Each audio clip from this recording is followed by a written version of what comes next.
Սիրելի հայրենակիցներ, 2021 թվականին, երբ 44-օրյա պատերազմը արդեն ողբերգական ավարտ էր ունեցել եւ այս իշխանությունը գնում էր արտահերթ ընտրությունների, կարիք կար ժողովրդի քվեն եւս մեկ անգամ խնդրել, աղաչել եւ կարիք կար ժողովրդին համոզել, որ այս ամենում այս իշխանությունները որևէ մեղք չունեն, որ այս իշխանությունները շարունակում են մտահոգ լինել Արցախի ճակատագրով։ Իրենց նախընտրական ծրագրում իրենք ոչ միայն ժողովրդին ազնվորեն չէին ասել, որ պատրաստվում են հանձնել նաև Արցախի մյուս մասը,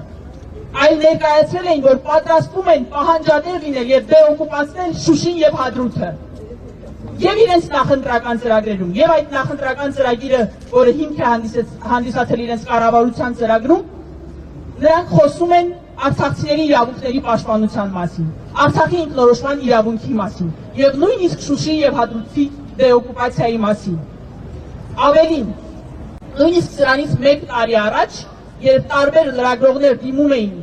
ԱԳՆ-ին, արտգործնախարարությանը, նրանք հավաստիացնում էին, որ արցախցիների հավաքական վերադարձի ապահովումը ԱԳՆ-ի օրակարգում է, որ նրանք զբաղվում են այդ հարցով։ Եվ դրանից ամիսներ անց ինչ ենք տեսնում։ Տեսնում ենք ԱԳՆ-ի խայտառակ հայտարարությունը, որտեղ նա ակնհայտ հայտարարում է, որ հրաժարվում է արցախցիների իրավունքների պաշտպանությունից եւ աբսուրդային հակաիրավական ինչ-որ մի հրամանագիր է մեջ բերում։ Եվ տպավորություն է ստեղծվում, որ այդ հրամանագիրը իր կեղծ ոչ իրավական լինելով հանդերձ շատ ավելի ձեռնտու է եւ օգտագործվում է ՀՀ իշխանությունների կողմից, քան Ադրբեջանի կողմից։ Եվ ինչ է ստացվում։ Մի քանի անգամ, երբ որ պետք է, երբ որ իրենց այդպես է անհրաժեշտ, հայկական դիվանագիտությունը ոչ թե ծառայեցվում է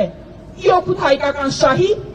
այլ հայկական դիվանագիտությունը խաղալիք են դարձրել, օգտագործում են իրենց ներխմբային, ներկուսակցական քմահաճույքները բավարարելու համար։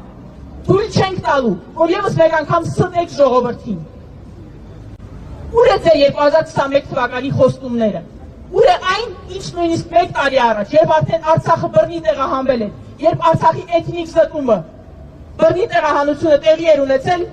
խոստանում էիք զբաղվել արցախցիների իրավունքներով։ Իսկ հիմա տեսնում ենք ինչ-որ հայտարարություն եւ մինչեւ չկարդանք, թե ով է հեղինակը, շատ դժվար է գուշակել, դա Ադրբեջանի ԱԳՆ-ն է, թե Հայաստանի Հանրապետության ԱԳՆ-ն։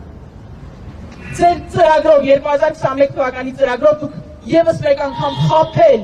մանիպուլացրել եք ժողովրդին։ Սա ոչ թե ձեր ծրագիրն է,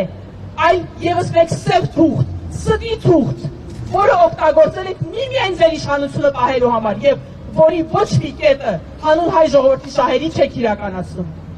Այժմ քաղաքական ակցիա կանենք եւ ի նշան այդ ստի կվարենք այն ծրագիրը,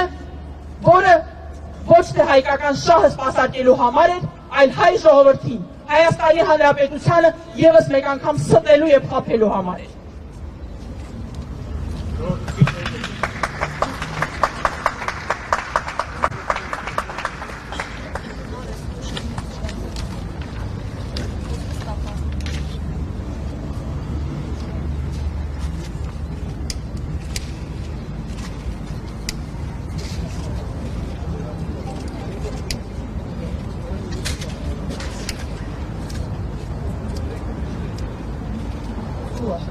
Իրենց